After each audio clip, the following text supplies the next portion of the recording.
Assalamualaikum warahmatullahi wabarakatuh.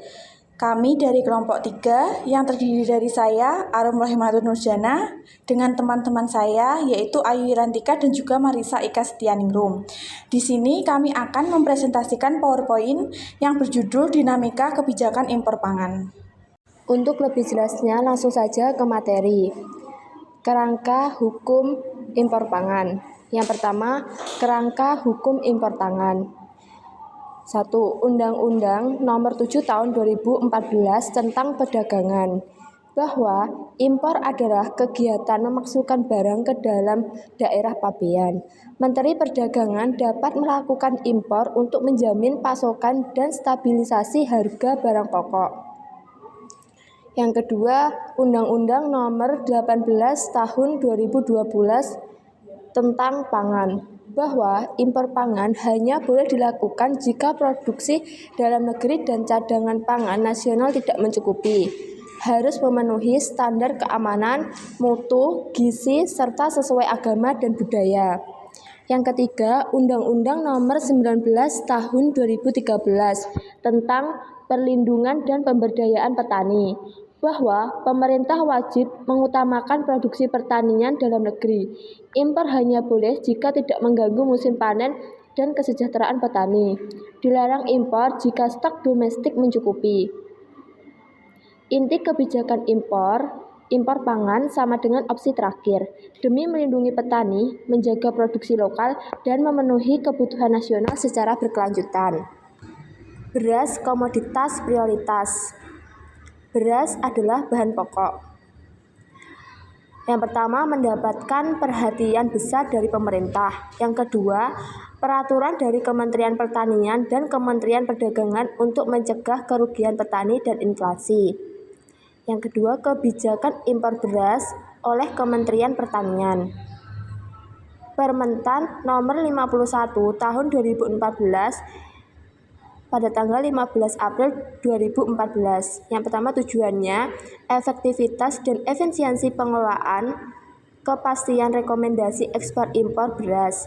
Kondisi impor, produksi dalam negeri tidak mencukupi dan atau tidak diproduksi di dalam negeri.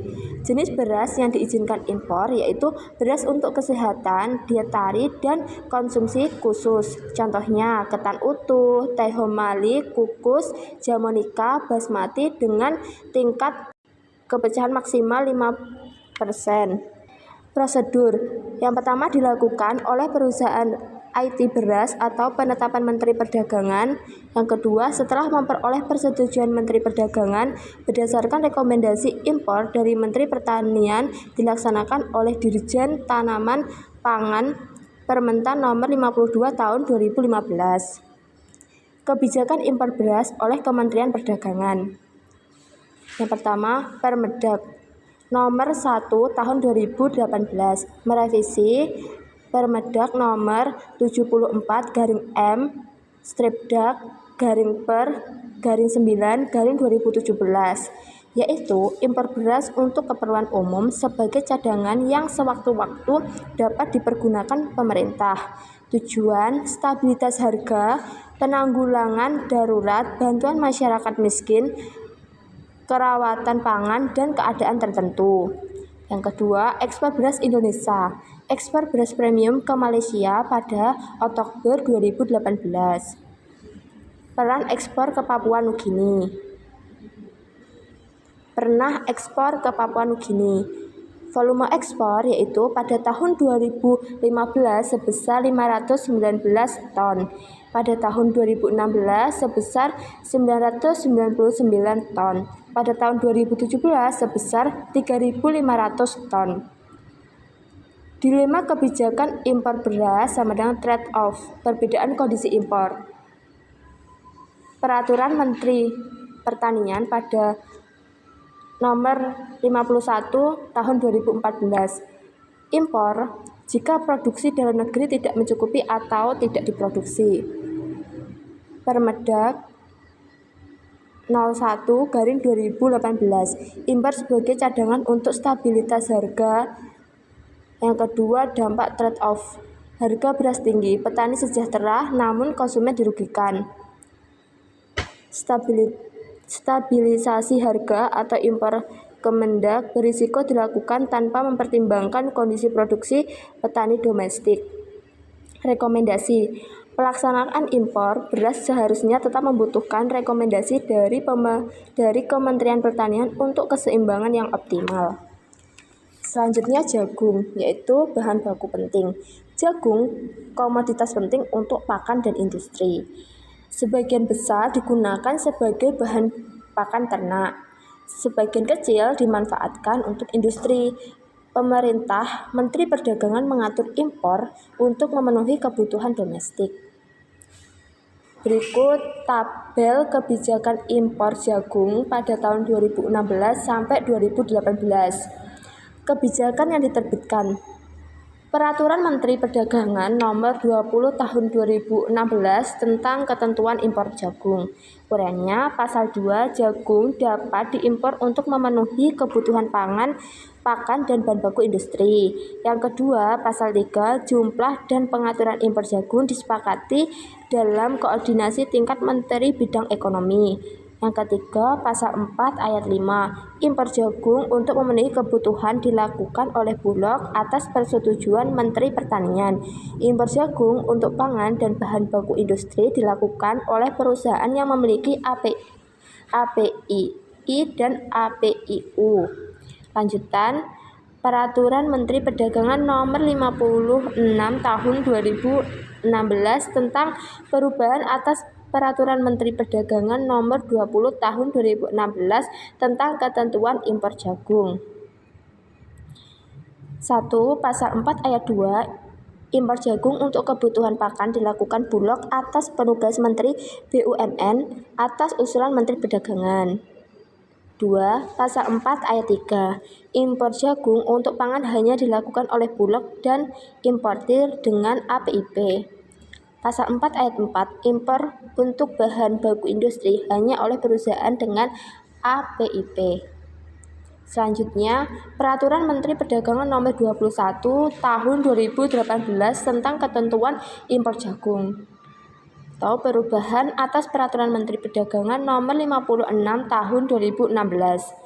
Uraiannya, yang pertama, untuk persetujuan impor, perusahaan memiliki APIP tidak perlu melampirkan akta pendirian perusahaan. Yang kedua, masa berlaku persetujuan impor untuk pakan paling lama 6 bulan atau Peraturan Menteri Perdagangan sebelumnya. Masa berlaku sesuai dengan masa berlaku rekomendasi. Masa berlaku persetujuan impor untuk pangan dan bahan baku kebutuhan industri paling lama 6 bulan atau Peraturan Menteri Perdagangan sebelumnya masa berlaku 3 bulan. Selanjutnya, regulasi impor jagung pada tahun 2016 sampai 2018. Permendak Nomor 20 Tahun 2016 pada 24 Maret 2016. Tujuan impor, keperluan pangan, pakan, dan bahan baku industri. Prosedurnya, setelah kesepakatan Menteri Bidang Ekonomi dan disetujui Menteri Pertanian. Jadwalnya per triwulan, Januari, Maret, April, Juni, Juli, September, Oktober, Desember. Pengajuan sebulan sebelumnya. Pelaku Bulog. Permendak yang kedua, Permendak Nomor 21 Tahun 2016 bersamaan. Penetapan harga acuan di tingkat petani. Tujuan memberi insentif agar petani giat meningkatkan produksi.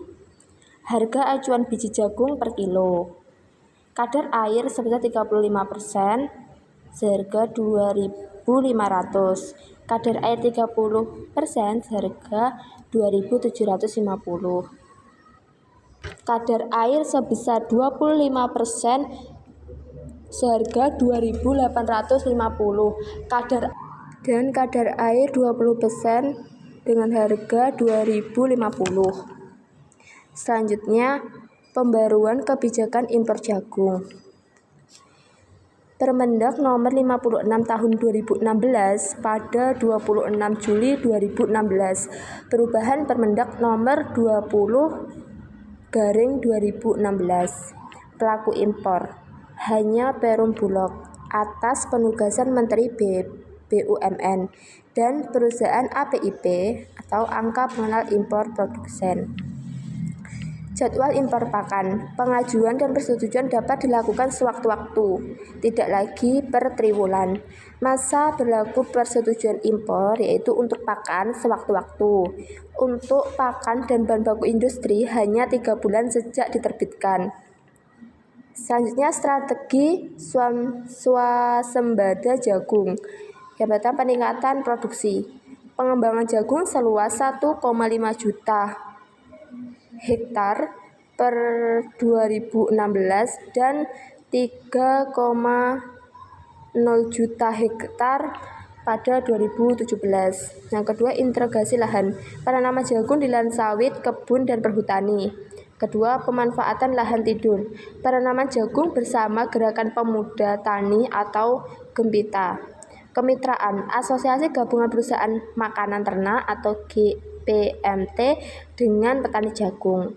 Kelima, perlindungan harga. Kebijakan harga bawah dan harga atas untuk petani. Pengendalian dan dorongan. Mengendalikan rekomendasi impor jagung, pakan, ternak, dan mendorong ekspor jagung. Selanjutnya kedelai. Kedelai merupakan bahan baku utama tahu dan tempe. Permintaan kedelai meningkat, namun produksi dalam negeri stagnan. Ketergantungan terhadap impor terus berlanjut. Kondisi impor kedelai. Yang pertama, impor kedelai terus meningkat dari tahun ke tahun. Penyebab produksi domestik tidak mencukupi kebutuhan nasional. Kopti dan pengrajin lebih memilih kedelai impor atau ukuran seragam tersedia sepanjang tahun. Tabel kebijakan impor kedelai tahun 2015 sampai 2016. Kebijakan yang diterbitkan. Permendak nomor 1 tahun 2015, nomor 25 tahun 2015 dan nomor 49 tahun 2015 tentang penetapan harga pembiayaan kedelai petani dalam rangka pengamanan harga kedelai di tingkat petani. Uraian, HPP kedelai ditetapkan sebesar 7.700 per kilogram. Permendak nomor 62 tahun 2014 tentang penetapan harga pembelian kedelai petani dalam rangka pengamanan harga kedelai di tingkat petani. HPP kedelai ditetapkan turun menjadi 7.600 per kilogram. Permendak nomor 27 tahun 2017 tentang penetapan harga acuan pembelian di petani dan harga acuan penjualan di konsumen. HPP kedelai adalah 8.500 per kilogram dan harga kedelai impor 6.500 per kilogram. Head kedelai lokal sebesar 9.200 per kilogram dan head kedelai impor 6.800 per kilogram. Yang C, kebijakan pemerintah menekan impor. Yang pertama, penetapan harga pembelian di petani atau HBP. 2, monopoli impor oleh Bulog. Yang ketiga, intensifikasi dan ekstensifikasi pertanian kedelai. Yang keempat, pengenaan tarif biaya masuk atau 10%. Yang D, penetapan harga pembelian petani. Yang pertama, Permendak nomor 62 tahun 2014 HBP 7.600 per kilogram. Yang kedua, Permendak nomor 1 tahun 2015 HBP naik menjadi 7.700 per kilogram. Yang ketiga, Permendak nomor 49 tahun 2015 HBP tetap 7.700 per kilogram. Yang keempat, harga jual di lapangan tetap di bawah HBP. Yang E, ketidakefektifan kebijakan HBP. Yang pertama, harga kedelai petani jauh di bawah HBP. Yang Indramayu tahun 2015 5.500 per kilogram. Di Nganjuk tahun 2015 6.000 per kilogram. Tidak ada intervensi pembelian sesuai HBP dari Bulog. Yang ketiga, petani tidak tertarik menanam kedelai. Saluran distribusi kedelai. Kedelai lokal mulai dari petani, pedagang pengepul, pedagang besar, dan pengrajin. Untuk kedelai impor dimulai dari importir, distributor, kopti, atau pengrajin. Yang ketiga, kedelai impor lebih diminati karena kualitas dan kemudahan akses. Kebijakan Permendak Nomor 27 Tahun 2017. Yang pertama, HBP kedelai lokal 8.500 per kilogram. Yang kedua, harga kedelai impor 6.500 per kilogram. Head lokal 9.200 per kilogram, head impor 6.800 per kilogram. Kebijakan ini merugikan daya saing kedelai lokal. Upaya peningkatan produksi dalam negeri. Yang pertama, Kementerian Pertanian mendorong penanaman kedelai untuk swasembada. Yang kedua, program APBNP 2017 dan APBN 2018. Yang ketiga, target tahun 2018 penanaman 1,5 juta hektar kedelai. Yang selanjutnya, harga jual kedelai tahun 2018. Hingga Maret tahun 2018, harga memadai 8.000 per kilogram karena digunakan untuk benih. Masalah muncul saat panen musim kemarau. Untuk konsumen, harga turun menjadi 5.000 sampai 6.000 per kilogram. Selanjutnya, daging sapi. Daging sapi sebagai sumber protein hewani penting bagi masyarakat Indonesia. Produksi dalam negeri belum memenuhi kebutuhan kosmetik dan domestik. Pemerintah melakukan impor untuk memenuhi kebutuhan dan menjaga harga tetap terkendali. Perlindungan bagi peternak sapi dalam kebijakan impor. Regulasi impor daging sapi. Yang pertama, berbagai peraturan Menteri Perdagangan terkait impor sapi. Yang kedua, peraturan yang ada kandang tumpang tindih bertujuan mengatur dan menghambat impor berlebih. Yang ketiga, Permentaan Nomor 16 Tahun 2016 tentang pemasukan ternak ruminansia besar atau bangkalan indukan jantan produktif. Selanjutnya, persyaratan negara asal atau Permentan Nomor 16 Tahun 2016. Yang pertama, negara asal harus bebas dari PMK, RVF, CCPP, PPR sesuai standar WOAH atau OIE.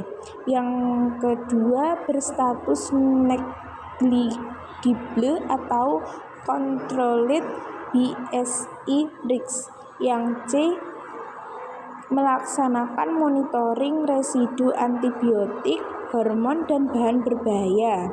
Yang kedua, untuk negara dengan status controlled BSI risks, tidak ada kasus BSI selama 7 tahun terakhir.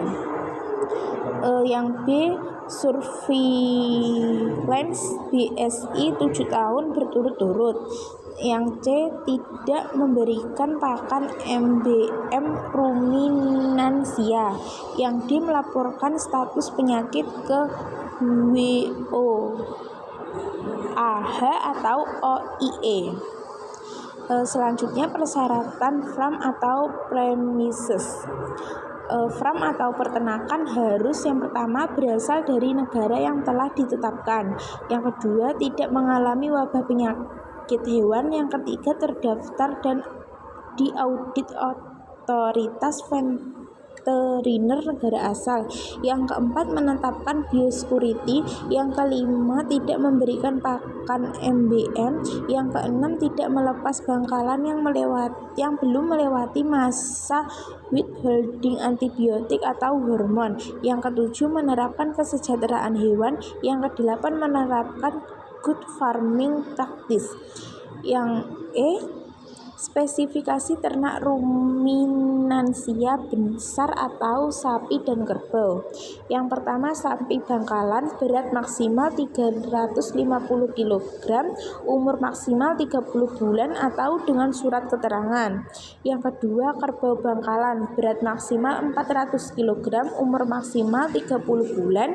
Bangkalan harus digemukkan minimal 4 bulan setelah karantina atau dapat dipotong lebih cepat dalam kondisi tertentu.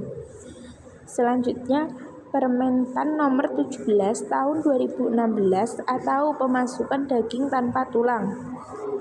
Pemasukan daging beku tanpa tulang dari karkas untuk kecukupan pasokan nasional. Yang pertama, daging dari sapi dan atau kerbau. Aturan pemasukan.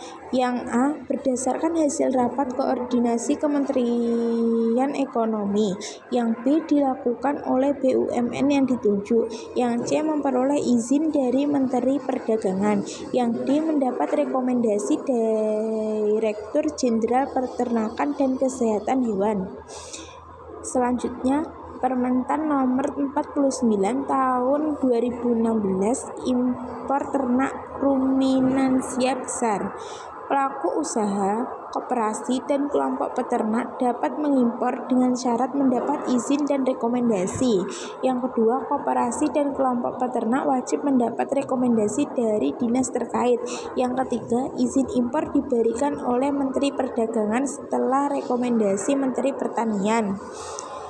Yang slide selanjutnya, upaya peningkatan produksi dalam negeri atau program SIWAP. Yang pertama, program SIWAP atau sapi induk wajib bunting mempercepat pembiakan sapi. Yang kedua, teknologi inseminasi buatan atau IB digunakan untuk mempercepat peningkatan populasi sapi.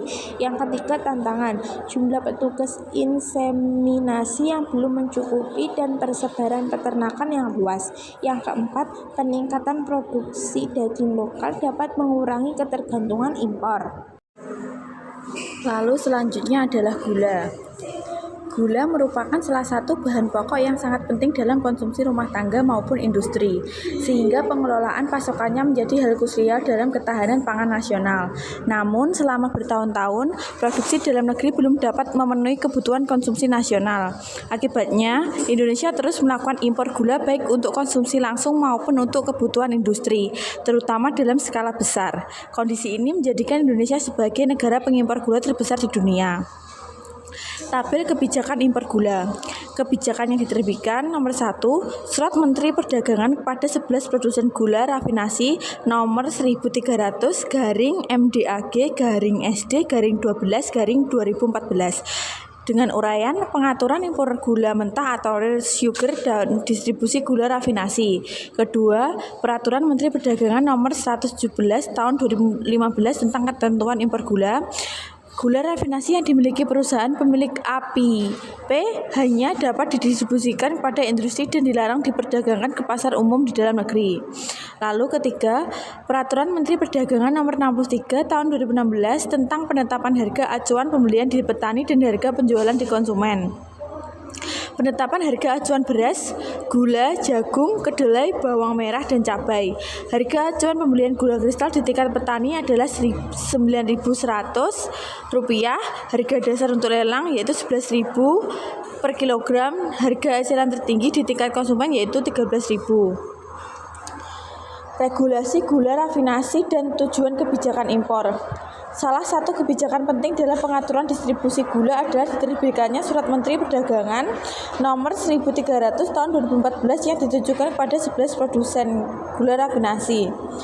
Kebijakan ini dikeluarkan berdasarkan temuan bahwa masih ada 11,16% gula rafinasi yang didistribusikan tidak sesuai ketentuan, di mana gula tersebut semestinya hanya diperuntukkan bagi industri makanan dan minuman, bukan dijual ke pasar umum.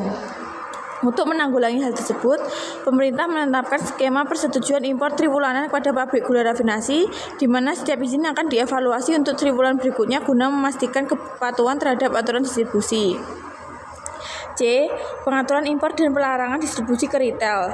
Lebih lanjut, pemerintah menerbitkan Peraturan Menteri Perdagangan Nomor 117/MDAG/per/12/2015 yang mengatur ketentuan dan pembatasan impor gula, terutama gula kristal rafinasi. Dalam peraturan ini ditegaskan bahwa GKR hasil industri yang dimiliki oleh perusahaan pemegang APIP, angka pengenal impor produsen, hanya boleh didistribusikan untuk keperluan di industri dan dilarang diperdagangkan di pasar dalam negeri.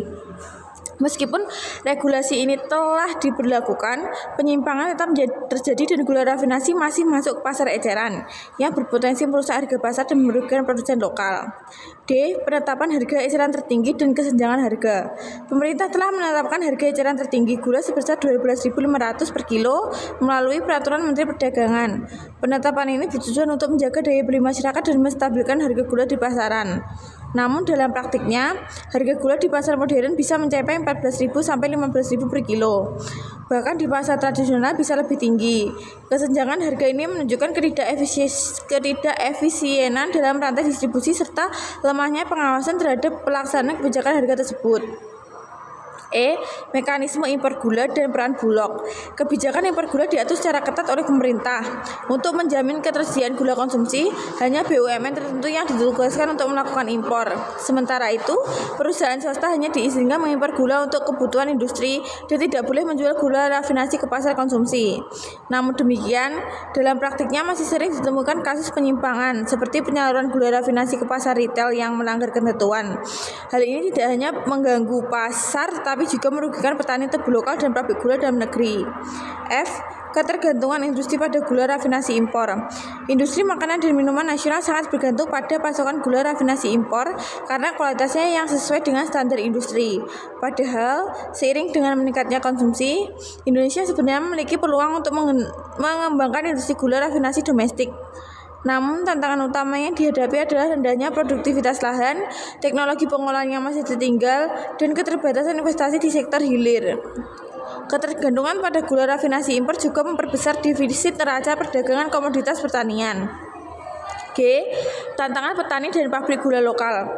Para petani tebu dan pabrik gula dalam negeri menghadapi tantangan berat akibat rendahnya harga jual tebu dan tingginya biaya produksi. Selain itu, struktur industri gula nasional juga sangat tertinggal jika dibandingkan dengan negara produsen besar lainnya. Kualitas rendaman tebu yang masih rendah dan teknologi pengolahan yang belum efisien menyebabkan harga pokok produksi gula dalam negeri lebih tinggi dibandingkan dengan harga gula impor. Hal ini menjadikan gula lokal sulit bersaing baik dari segi harga maupun kualitas. H. Strategi peningkatan kemandirian gula nasional. Untuk mengatasi permasalahan ini, pemerintah perlu melakukan revitalisasi pabrik gula internasional, meningkatkan produktivitas lahan, serta memberikan insentif bagi investor di sektor industri gula. Selain itu, pengembangan varietas tebu unggul dan penerapan teknologi penantian presisi sangat diperlukan untuk meningkatkan rendemen dan efisiensi produksi. Kebijakan pembatasan impor gula konsumsi juga perlu diiringi dalam pengawasan distribusi yang ketat dan perlindungan terhadap petani tebu dalam negeri agar target swasembada gula dapat tercapai secara berkelanjutan. Selanjutnya yaitu bawang merah. A. Produksi domestik dan ketergantungan musiman. Total produksi bawang merah dalam negeri selama 1 tahun sebenarnya mencukupi untuk memenuhi kebutuhan nasional. Namun pola panen yang bersifat musiman menyebabkan hasil panen melimpah pada musim panen, sedangkan di luar musim panen persediaan dalam negeri menjadi relatif sedikit.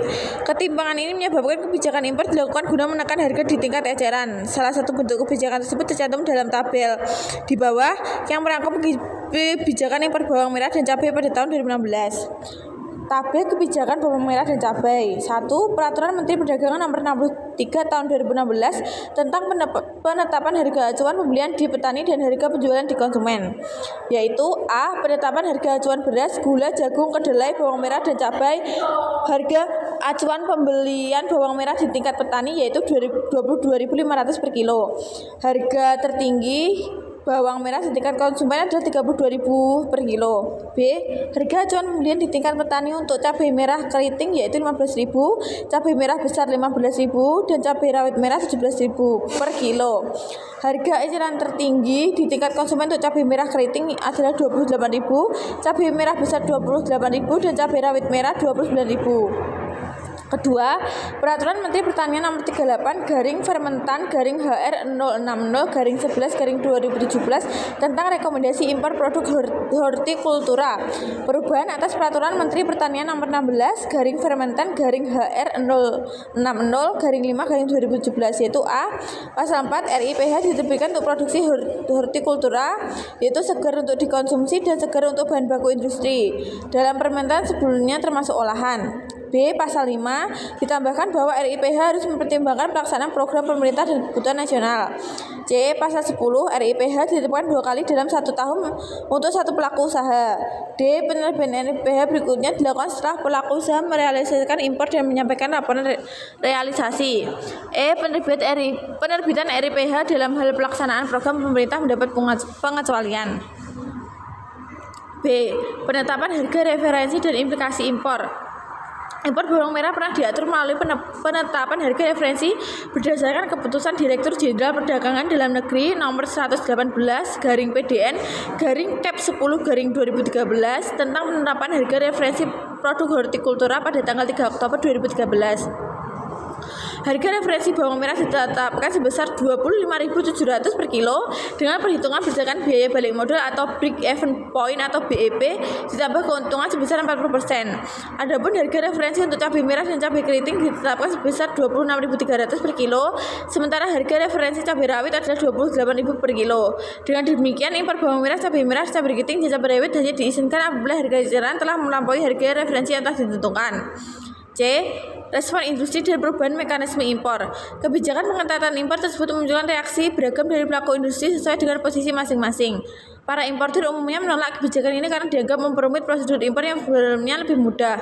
Persyaratan tambahan dari pemerintah seperti kepemilikan gudang penyimpanan berpendingin dan kapasitas gudang tertentu menyebabkan sebagai importir tidak dapat lagi mengimpor sesuai keinginan mereka. Sebaliknya, sejumlah perusahaan ekspedisi memanfaatkan celah kebijakan dengan memenuhi syarat sebagai importir untuk dapat memperoleh kuota impor. D. Regulasi karantina dan jalur masuk impor. Selanjutnya, Peraturan Menteri Pertanian Nomor 42/OT 140/6/2012 tentang tindakan karantina tumbuhan memberikan keleluasaan kepada petugas karantina pertanian dalam melakukan pemeriksaan terhadap kesehatan produk buah atau sayuran segar impor, termasuk kelengkapan administratif seperti dokumen. Peraturan ini mengatur pelabuhan atau tempat termasuk produk hortikultura impor, yaitu Pelabuhan Laut Melawan, Medan, Tanjung Perak, Surabaya, Soekarno-Hatta, Makassar, dan Pelabuhan Udara Soekarno-Hatta, Jakarta. Di samping itu, kawasan perdagangan bebas seperti Batam, Bintam, dan Karimun juga dapat digunakan sebagai pintu masuk impor. Ketentuan ini difokuskan pada penjagaan masuk dan penyebaran organisme pengganggu tumbuhan karantina, terutama lalat buah di wilayah Indonesia. E. Keterbatasan perdagangan di kawasan FTZ. Zona perdagangan bebas atau free trade zone seperti Batam, Bintan, dan Karimun juga dibuka sebagai jalur impor buah dan sayuran segar. Namun seluruh komoditas hortikultura yang diimpor melalui FTZ hanya diperbolehkan untuk diperdagangkan di dalam kawasan FTZ itu sendiri. Distribusi produk keluar dari kawasan tersebut dianggap sebagai tindakan penyelundupan. Oleh karena permintaan di wilayah tersebut relatif kecil, banyak importir akhirnya tidak tertarik untuk menggunakan jalur FTZ sebagai sarana pemasukan produk hortikultura impor. F. Harga referensi petani dan peran Bulog. Pada tahun 2016, Menteri Perdagangan melalui Permendak Nomor 63 tahun 2016 menetapkan harga referensi di tingkat petani untuk beberapa komoditas pangan strategis, termasuk padi, jagung, kedelai, gula, daging sapi, bawang merah, dan cabai. Bulog ditugaskan untuk melakukan operasi pasar apabila harga komoditas jatuh di bawah harga referensi atau melampaui batas atasnya di tingkat eceran. Namun demikian, efektivitas kebijakan ini dipertanyakan karena ketika harga bawang merah dan cabai jatuh di bawah harga referensi pada saat panen raya, Bulog tidak melakukan pembelian langsung dari petani sehingga harga tetap melonjak dan petani dirugikan. G. Ketidakseimbangan pasokan dan inflasi. Fenomena lainnya adalah harga cabai dan bawang merah yang melonjak ketika sedang tidak musim panen, sedangkan impor dibatasi. Hal ini menyebabkan terjadinya tekanan inflasi. Meskipun produktivitas bawang merah telah optimal, peningkatannya masih memungkinkan melalui pengendalian hama dan penyakit yang lebih baik serta penerapan irigasi yang efisien, khususnya pada musim kemarau. Irigasi tetes merupakan salah satu alternatif yang dinilai efektif untuk meningkatkan produktivitas di musim kering. H. Diversifikasi usaha dan pelindungan risiko petani. Di tengah fluktuasi harga dan risiko gagal panen, petani bawang merah didorong untuk melakukan diversifikasi usaha seperti menambah komoditas lain atau beternak guna menambah pendapatan serta meminimalkan dampak kerugian. pemberdayaan. Selain itu, penting juga memperluas cakupan asuransi pertanian selama ini hanya mencakup padi dan sapi. Diperlukan perluasan cakupan agar mencakup budidaya bawang merah sehingga petani terlindung dari risiko kerugian akibat gagal panen maupun rendahnya harga jual di tingkat petani. Kesimpulan, kebijakan impor pangan bertujuan menjaga ketersediaan pangan dan melibatkan berbagai kementerian. Diperlukan harmonisasi antar lembaga agar kebijakan lebih berpihak pada petani dan konsumen. Komoditas strategis seperti beras, jagung, dan daging perlu diatur ketersediaannya. Kebijakan impor terus berubah seiring perubahan organisasi dan penyempurnaan regulasi. Penting bagi Kementerian Perdagangan dan BUMN untuk tetap menghormati peran Kementerian Pertanian dalam mendukung produksi dan kesejahteraan petani. Demikian PowerPoint dari kami. Jika ada kurang lebihnya mohon maaf. Wassalamualaikum warahmatullahi wabarakatuh.